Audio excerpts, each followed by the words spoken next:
gəldik. Borcumuzdur. Məlumat üçün deyək ki, Əhməd Əli müəllim şahid deyil, Sarvan müəllimin özü. Hardasa dərs ilinin axırında mənə elə gəlir ki, 50 il tamam olacaq. Mən də bu məktəbin məzunu olmuşam. Məlumat üçün deyim, Musa müəllim mənim sinif yoldaşımdır. Əhməd Əli müəllim səhv eləmirəmsə bir sinif aşağı. Bəli. Çox böyük fəxrdir bu məktəbin olmağı.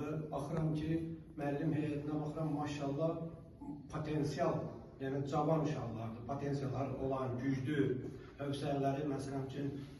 Bir də sizə bir şey deyim ki, sizin şagirdləriniz sizin güzgünüzdür. Şagird müəllimin güzgüsüdür, mənim kimdir. Çünki o şagirdin biliyinə, tərbiyəsinə 100% demirəm. Yaxud da müəllimlər qeyd edir, evdən başlayır. Uşaq 6 yaşa, indiki dövrdə 6 yaşa çatandan sonra gəlir.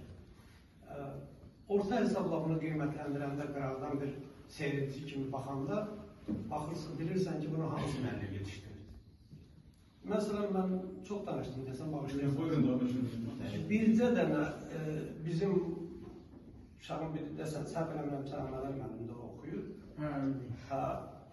Məsələn, mən indiki yaşımızla əlaqəli, mühitlə əlaqəli əsəb sistemlərinin hamısının, deyək ki, hamı cəmaatın əsəb sistemlərinin tarıma çəkilməsindən nəzərə alaq ki, çox məşğul ola bilmirəm. Orta hesabla tələbkarlıq eləyirəm.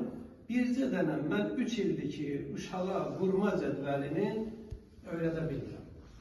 Deyirəm, bu vurma cədvəli dəftərin arxasına yazılmış bir şey deyil, bu böyük bir elmdir. Vurma cədvəlini, yəni biz də məktəb oxumuşuq, bilirsiniz, siz hamınız savadlı adamlarsınız, sizə bunu deməyin, vurma cədvəlini bilən uşaq bir savad almaz.